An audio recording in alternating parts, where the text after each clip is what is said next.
Hello Centennial staff, my name is Kushi Kumar and I'm an IB student and ASB president here at Centennial High School.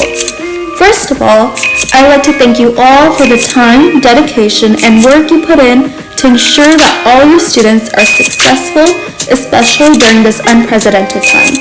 You all are incredible. This presentation was given to our students at our last vibe check around the time of finals.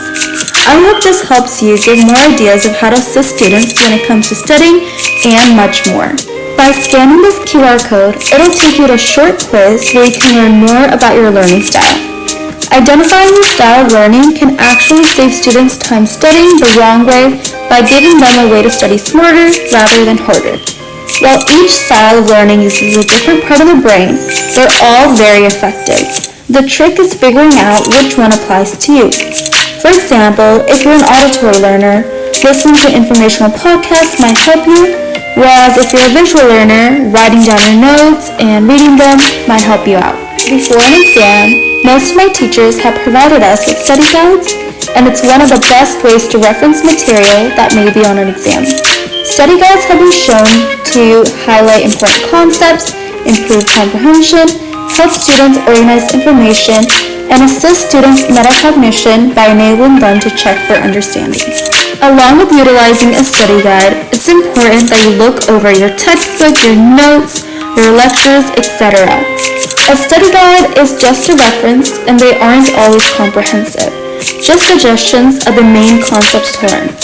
A study guide's purpose is to only serve as a guide and can help you stay on track when studying.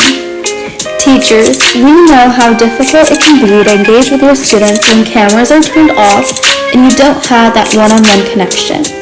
However, you should always encourage students to ask questions. Asking questions helps you motivate students' curiosity about the topic and at the same time helps you assess their understanding of the material. If students are afraid to speak up in class, office hours are a great way to ease this anxiety and help your students feel prepared for exams and lessons. A tip that I learned from Mrs. Moult, my AP World and TOK teacher, was to organize group study sessions in each class with individuals who aren't necessarily your friends. This will help you focus and can be greatly beneficial to your learning process. Encourage students to ask questions and quiz each other for maximum results, and of course, this can all be done virtually too. Next, create a study schedule and follow it. Having a study plan as a learner is very important as it helps you maximize and prioritize the things that are of most urgency. Students usually do not have an organized study plan, and if they have, they fail to follow the plan drawn. List in your schedule the time you'll wake up, when you'll have food, breaks, etc., and what time each day you'll be studying. Splitting material into chunks will help you stay on track without getting overwhelmed. It's always important to prioritize your study time. You will see that some exams will be more difficult than others, and some you may find easier to study for, and some may be worth more of your grade than others. Make sure to evaluate all of your exams to consider and determine all of the involved factors so you can study accordingly. Make sure to list this in your schedule as well. Based on what class you're taking this year, you will see that the style of exam will differ for each class. This is especially important to note when studying for AP and IB exams. For multiple choice, you will need to know mostly definitions and concepts, and for essays, you will need to know concepts, dates, and specific examples. I always suggest to students asking teachers how the format of the exam will be to aid them when they are studying. When studying, it's always important to have yourself in a place in your home or elsewhere where you can focus and feel like you're in a testing environment. Have a designated place that is distraction-free, and it can be a great place to quiz yourself and familiarize yourself with the language that will be on the exam. Learning doesn't always have to be boring. Utilizing websites such as Quizlet and Khan Academy can be great ways to draft and look over potential exam questions. Quizlet is also a great resource to create digital flashcards to help you retain important concepts. This can be especially beneficial to my visual learners. Reorganizing your notes. Evaluate and organize your notes into what's important, outlining important concepts, formulas, dates, and definitions so they're easy to understand.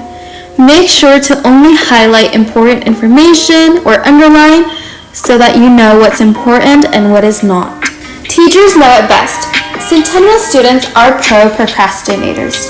Students will often pull the dreaded all-nighter before an exam. This may seem harmless, but the tactic could actually backfire. Students who pull all-nighters have greater difficulty concentrating and making decisions, as well as delayed reaction times compared with their classmates who get a good night's sleep. As a result, encourage your students to create a schedule, as said earlier, and take breaks when necessary. You will burn out if you don't. Teaching in your study groups or literally finding anything in your house to teach to can be a great way to study. Learning by teaching is a method that really works. If you work with a study buddy and explain concepts to one another, you're relearning the material all over again. It's a great way to reinforce what you have learned and help someone in the meantime. Personally, studying for just one exam the entire time has often caused me to miss important information as I am reading. This is why revolving your focus is so important. This basically means just switch up your subjects as a helpful way to learn for your exams while preventing burnout on one topic. Make sure to switch it up before your eyes glaze over. That way, you can keep studying for longer periods of time while maintaining your focus. Like I said earlier, learning does not have to be boring. In your classroom and while studying, give your students choices, incorporate games, get up and move, incorporate hands-on learning, and be open to creativity. These are all great ways to accomplish tasks. Many of my teachers use Kahoot, and this website can be a great way to quiz yourself and a way for you to reward your students for a job well done. As stated earlier, incorporating breaks in your schedule is very important. Studies have found that breaks can reduce or prevent stress, helps maintain performance throughout the day, and reduces the need for a long recovery at the end of the day. Students will need time to recharge and relax after long durations of studying and class time. Balance is always key. Positive thinking helps with stress management and can even improve your health. When it comes to exams, having that positive mindset before going into that testing environment will help you feel at ease and more able to approach questions productively. Teachers, you may not have realized it, but you are an inspiration to me and so many students throughout the school year. Thank you for all that you do. I hope this presentation will be a great resource to share with your students. Again, my name is Khushi Kumar, and if you have any questions, feel free to reach out to me. Have an incredible day.